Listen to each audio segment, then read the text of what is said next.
হযরত শাহজালাল আন্তর্জাতিক বিমানবন্দরের third terminal দ্রুত চালুর নির্দেশ দিয়েছেন প্রধানমন্ত্রী তারেক রহমান। দুপুরে সচিবালয়ে থার্ড টার্মিনাল বিষয়ক এক সভা শেষে প্রধানমন্ত্রীর নির্দেশনার কথা জানান বেসামরিক বিমান পরিবহন মন্ত্রী আফরোজা খানম রিতা। এদিন সচিবালয়ে সৌদি রাষ্ট্রদূত সহ বিভিন্ন মন্ত্রণালয়ের ঊর্ধ্বতন কর্মকর্তাদের সঙ্গে বৈঠক করেন তারেক রহমান।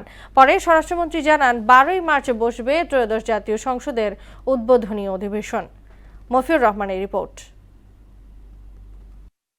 রোববার সচিবালয়ে নিজ কার্যালয়ে তৃতীয় দিনের মতো অফিস করেন প্রধানমন্ত্রী তারেক রহমান। এদিন বাংলাদেশে নিযুক্ত সৌদি রাষ্ট্রদূতের সঙ্গে বৈঠক করেন তিনি।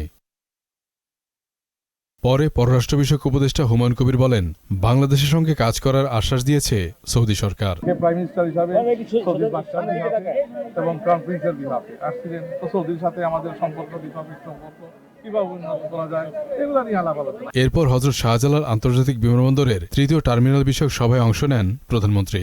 পরে বেসামরিক বিমানমন্ত্রী জানান, যত দ্রুত সম্ভব থার্ড টার্মিনাল চালুর বিষয়ে তাগাদা দিয়েছেন তারেক রহমান। কেন চালু হতেছিল, এটা তো ইন্টারিম গভর্নমেন্টের সময় ছিল, ওই সময় প্রশ্নটা তখন করতে পারতেন, কিন্তু এখন হলো যে আমাদের মাননীয় প্রধানমন্ত্রী চেষ্টা করছে এটাকে যাতে সামনে চালু করা যায় সে ব্যাপারে উনি চেষ্টা করেন। এছাড়া স্বরাষ্ট্র, পররাষ্ট্র ও স্থানীয় সরকার এবং আইন মন্ত্রণালয়ের ঊর্ধ্বতন কর্মকর্তা সহ নিজের রাজনৈতিক উপদেষ্টাদের সঙ্গে বৈঠক করেন প্রধানমন্ত্রী।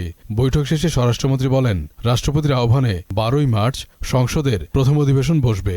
প্রথম অধিবেশনে ভাষণ দেবেন রাষ্ট্রপ্রধান। প্রধানমন্ত্রীর পরামর্শক্রমেই সংসদ অধিবেশন আহ্বান করবেন রাষ্ট্রপতি। সেটা নির্ধারণ হয়েছে 12 তারিখে মার্চের সংসদ অধিবেশন আহ্বান করা হবে এবং সেই অধিবেশনে কি কি কর্মসূচি থাকবে, কার্যসূচি, অর্ডার অফ দি ডে, সে বিষয়ে আলোচনা হয়েছে। যেমন সেই অধিবেশনে স্পিকার, ডেপুটি স্পিকার নির্বাচিত হবে এবং ইন্টারিম গভর্নমেন্টের আমলে যে সমস্ত অধ্যাদেশ প্রণয়ন করা হয়েছে সেগুলো উপস্থাপন করা হবে, সুপ্রস্তাব হবে প্রথামাফিক এবং রাষ্ট্রপতির ভাষণ হবে। পুলিশে কিছু রদবদল আসবে বলেও জানান স্বরাষ্ট্র উপদেষ্টা। কিছু পরিবর্তন তো আসবে, একটু সময় দিলে। এদিকে সুস্বাস্থ্যের বাংলাদেশ গঠনে আয়োজিত এক সভায় অংশ নেন প্রধানমন্ত্রী তারেক রহমান। মফিউর রহমান, মোহনা সংবাদ, ঢাকা।